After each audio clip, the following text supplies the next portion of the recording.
Welcome to yet another educative and informative episode at Business Reality with Adeni Ishuremi.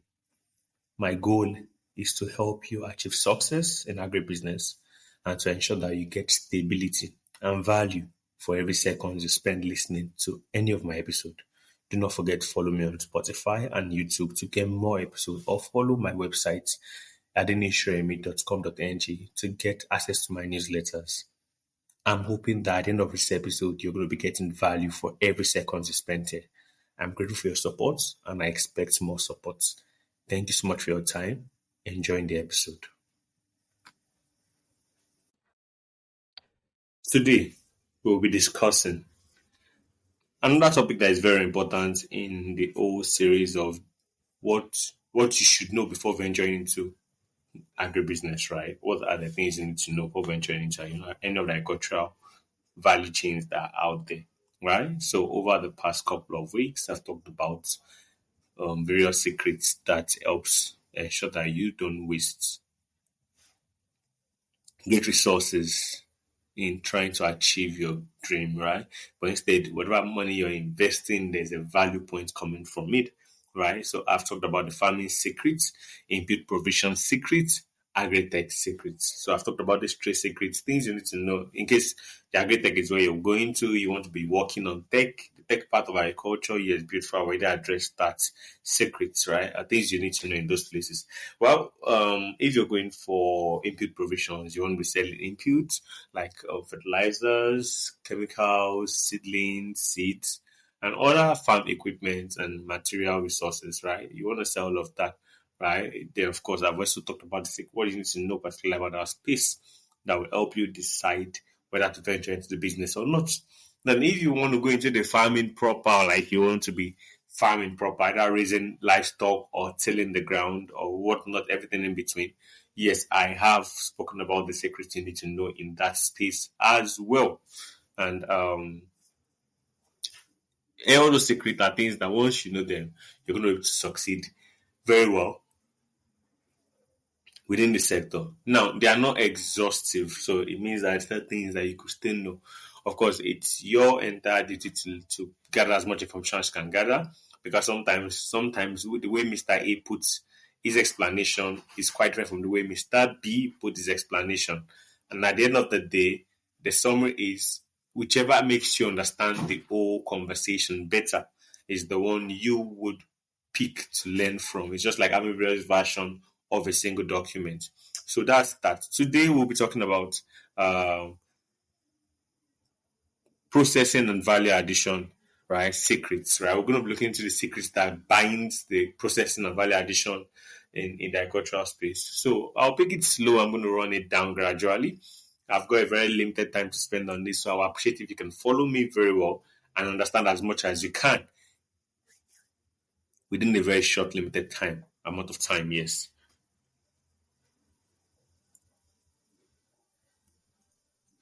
Without much delay, we've got processing, right? What does the word processing means, right? It is that it simply means in layman terms or in a very simplified form, the character, the ability of taking something and adding value to it, right? Now, whatever value that you add to it is taking it from a raw form or a semi-raw form to a finished form, or from a raw form to a semi-raw form, right? Or it's taken from a semi-raw form to a finished form.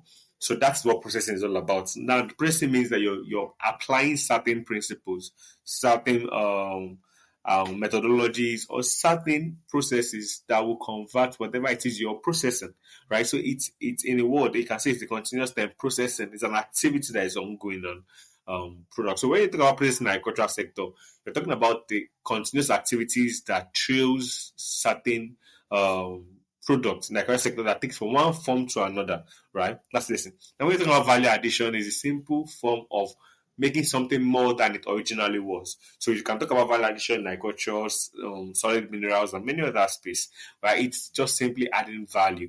Value comes from making it into processed item, right? And the more you do this, typically these things increase the value of whatever it is you've added value to. So hence the word value addition, right? So if you add, let's say for example, you take a tuber and then you process it into flour, right? You've added value to it. Now, for people that want yam flour, not yam tuber, right? You've taken the extra initiative to go one step above them and ensure that you help them do that. So now, if they want that flour, they don't have to go through the rigorous process of converting that tuber to flour. And for taking that liberty of thoughts and putting those things in place, you are selling to them at a much more valuable price, at a much more costly value, because you've put in that effort and you won't be rewarded for it. So that's the concept of value addition and processing as it is in layman terms, in a way that everybody will be able to get and understand and listen to it.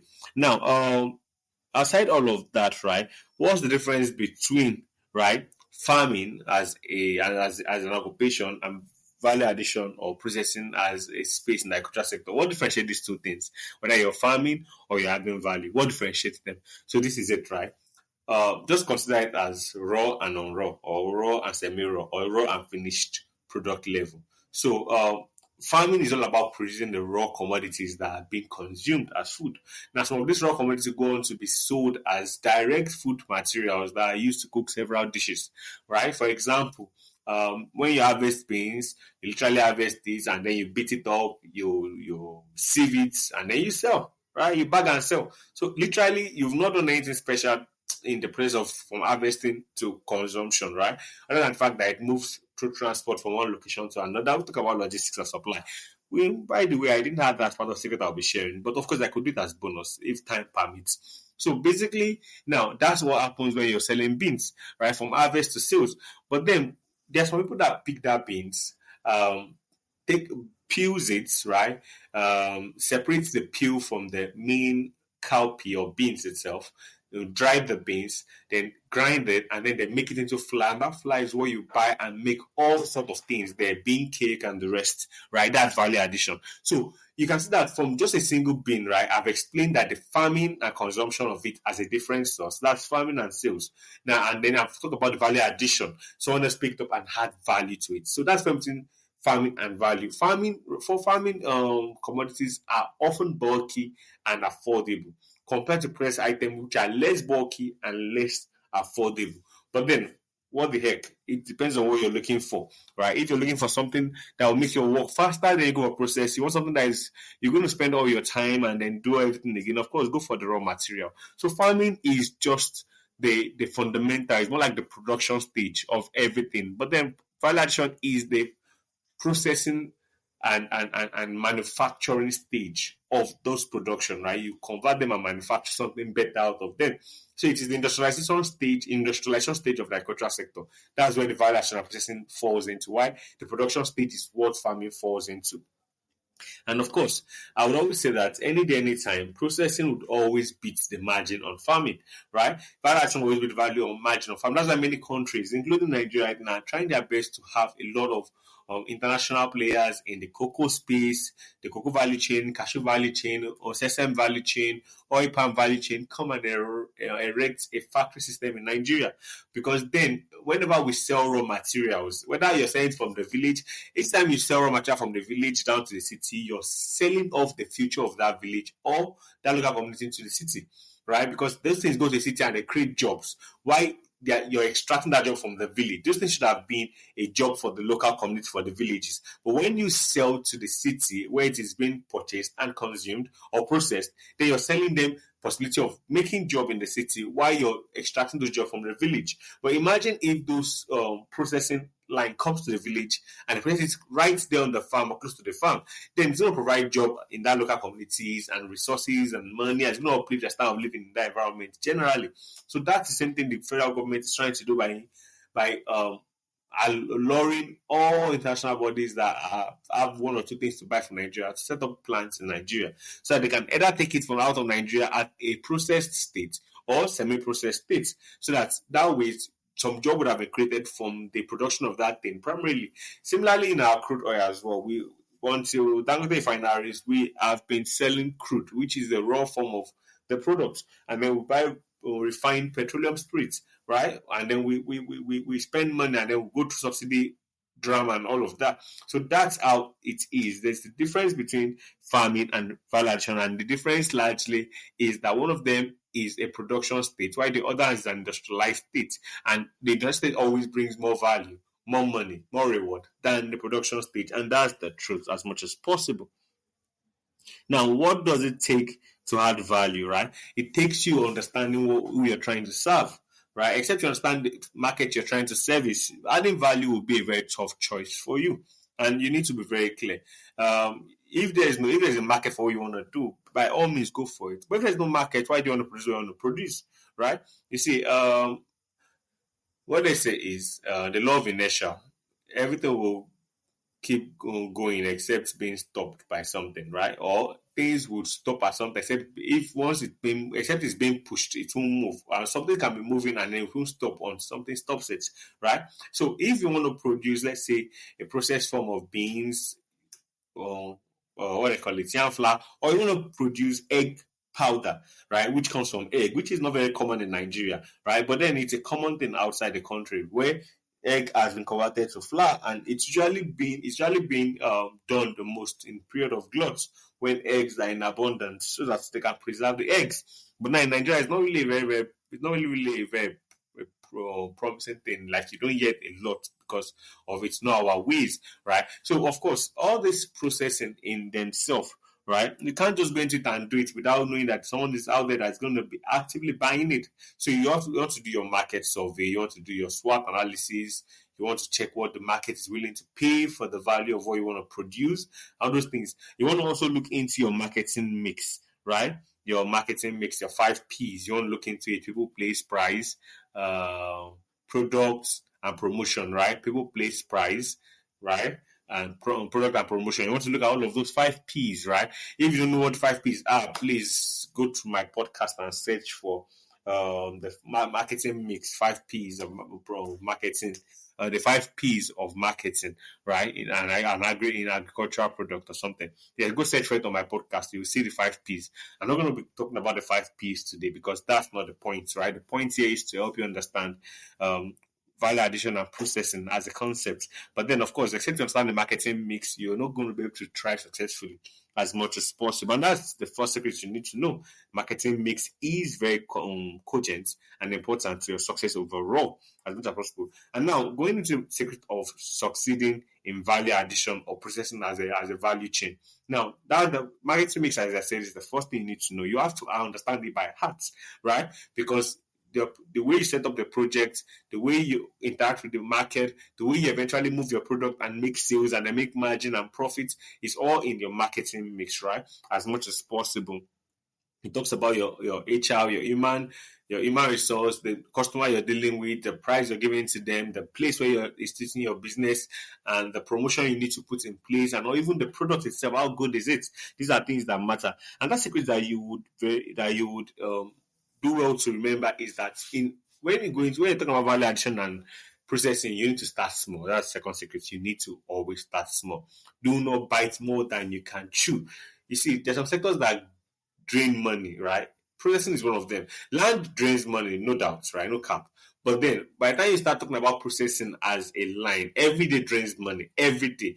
On even above, what are into manufacturing will tell you pretty much the same thing.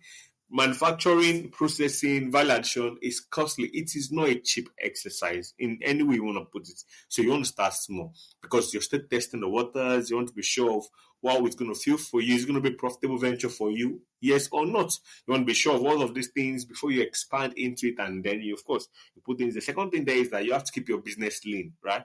Lean is minimizing your cost to the least possible cost required to make that thing work, right? And there's so much about lean, the Six Sigma, and all of them. There's so much about lean out there that if you decide to browse lean startup methodology today or lean startup model, you will see so much going out there that you can learn and be better. Lean is just you being very, very prudent with your business resources and ensuring that your resources, including time, human, and resource, and then normal money, and all those things are put into place to ensure that it lasts you for the longest time possible, right? So keep your business lean. No matter how you think it, keep it lean as much as possible.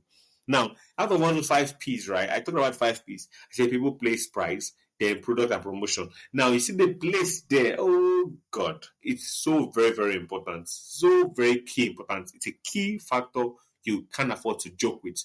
And why that is the case is because sometimes in most cases, good businesses die when put in the wrong place, right? So as I said, I always use feed business, right? So you want to install a feed business, a feed depot, right?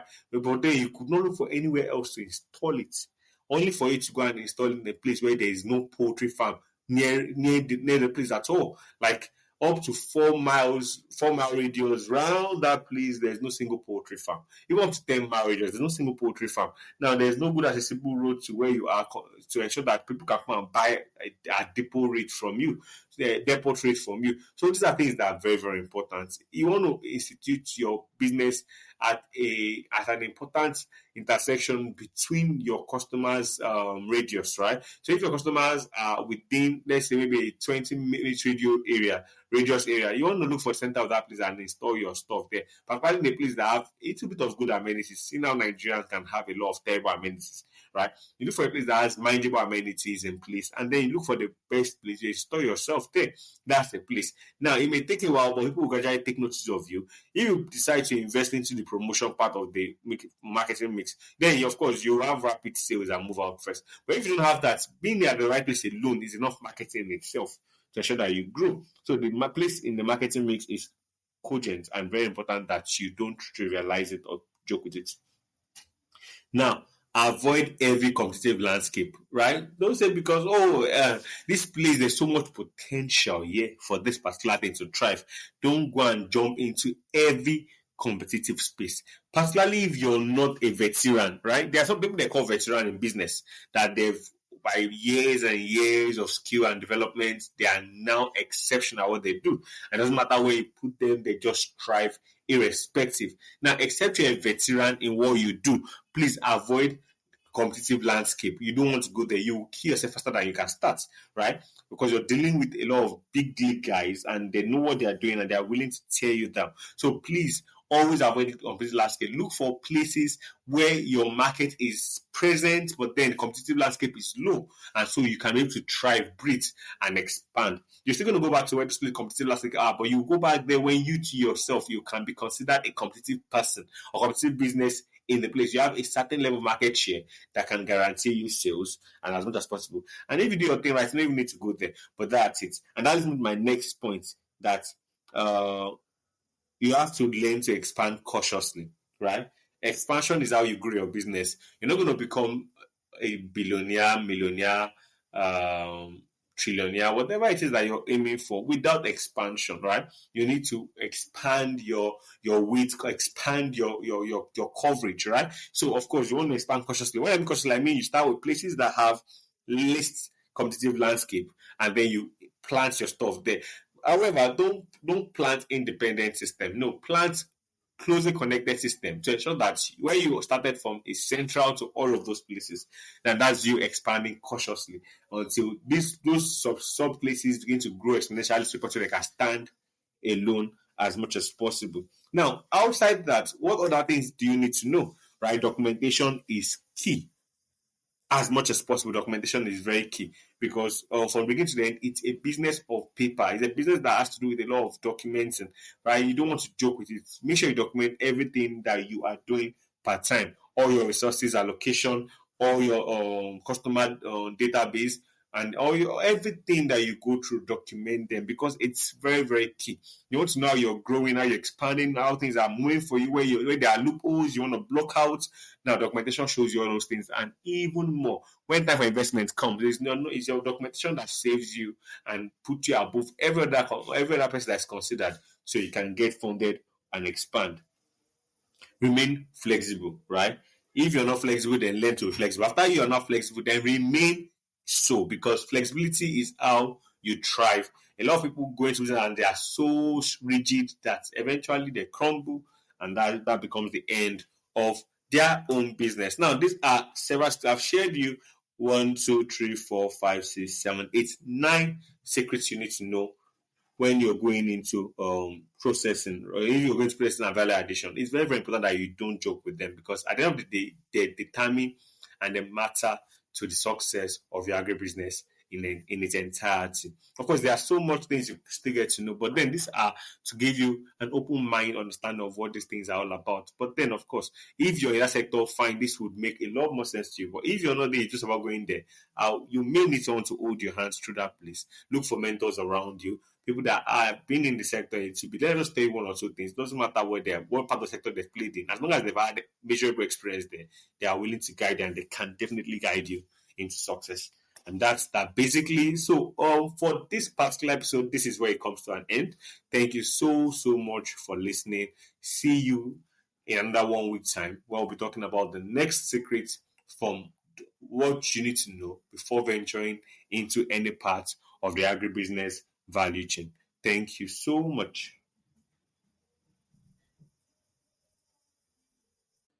Thank you so much for listening to this episode. We hope, particularly high, that you've been able to get something concrete from this episode. Do not just listen to my episode, but take value with it. And once you take value, you're certain to succeed. The difference between you and the person that doesn't take steps is that you take steps and you're guaranteed of a result, and that result becomes your success. And I will be here to listen to all you have to say as regarding the steps you've taken and the result you've gotten. Follow me across social media handles, Instagram, Facebook, Twitter, LinkedIn, and every other part, or better still, search my name on Google and you'll get so many access to my content. And also ensure that you follow my podcast for more informative sessions. Thanks so much for your time. I can't wait to have you again. Have a wonderful day.